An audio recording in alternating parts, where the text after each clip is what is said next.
Our series, Pay Attention, looks at how to retrain our focus and recapture our attention under the bombardment of technology and information that distracts us. The average person scrolls through 300 feet of mobile content a day. That's about the equivalent of a football field. We wanted to explore some of the ways people are trying to short-circuit the noise from the mundane to the extreme. That's how I ended up floating in a sensory deprivation tank in Tulsa, Oklahoma. Floating in less than a foot of water, buoyed by 2,000 pounds of salt, I'm weightless. I'm unsure where my limbs end and the water starts, and at some point I lose myself, never falling asleep, but moving into a state of a clear but empty mind. Sensory deprivation. It's about as far as I can get from the chirpy world of breaking news, social media, email, and the rest of what pinballs through our heads. This call is officially a final notice from my... Cue John. All the distractions that are in this world are not in the tank. For the past 6 months, entrepreneur Scott McKenzie has floated 3 to 6 times a week in Southern California. To have that nothingness and be forced to just decompress, there's something revitalizing about it. McKenzie says that nothingness has opened up his mind to new business ideas. What it does is it keeps me more focused. You realize, wow, like my mind had like a whole reboot. Around since the 50s, floating is now resurfacing as an alternative therapy for physical and mental health. Elite athletes like Golden State Warrior Stephen Curry claim it helps with mental focus. It's the only place that I've found in this world that you can eliminate all the senses, basically. To be able to try to master your thoughts, you rarely ever find, an opportunity to do that. The neat part about floating is there's actually nothing for you to do. We met neuropsychologist Justin Feinstein at the Laureate Institute for Brain Research. And here we get to see how well she's able to maintain stillness. He studies the impact of flotation therapy on patients with anxiety disorders and PTSD. Welcome to our open float room. We created a room around the pool that was built to be soundproof, light-proof, temperature-controlled. In fact, we're trying to match the temperature of the water to the temperature of your skin. Okay.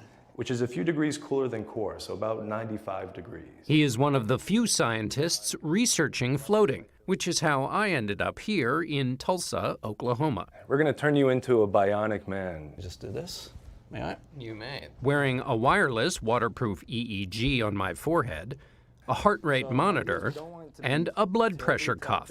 In other words, the worst superhero Halloween costume. If I am in the busy world of constant interruptions, shredded attention, how can a good float help me with that? Think about what a strange world our brains find themselves in, suddenly inundated with 24/7 connectivity. So here, in many ways, you have the ultimate form of disconnection. While I marinated, Feinstein monitored my vitals next door. My heart rate dropped by 20 beats a minute, and my blood pressure dropped more than 20 points.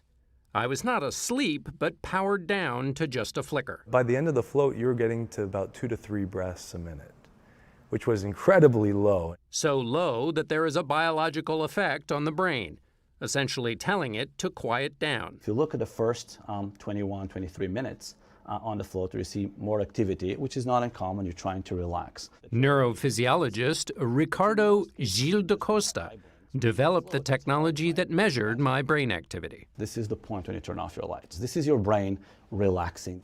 After 65 minutes of floating in silent darkness, I was relaxed but also energized, and I had totally lost track of time. I could go for that every day. I don't think my office can fit that, but that would be great. An hour in the tank, however, is not for everyone. Some people might find that very restful. Some people might find that it freaks them out. Dr. Philip Muskin is a psychiatrist at New York Presbyterian Columbia University. I don't think it's for everyone. The problem in a busy day, you're taking an hour off to go to a flotation tank where there are other things you could do that might really benefit you.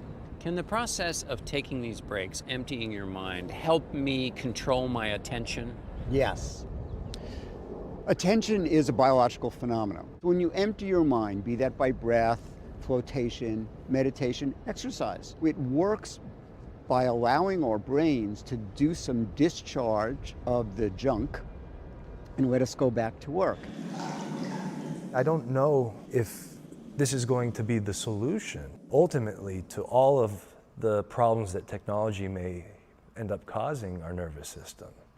But it seems like a very simple way to at least give a respite. Feinstein is in the middle of his research. It's still experimental. The big discovery would be if those who use a float tank become so familiar with its quietude that they can access it even when they're not in the tank. I thought it was very cool.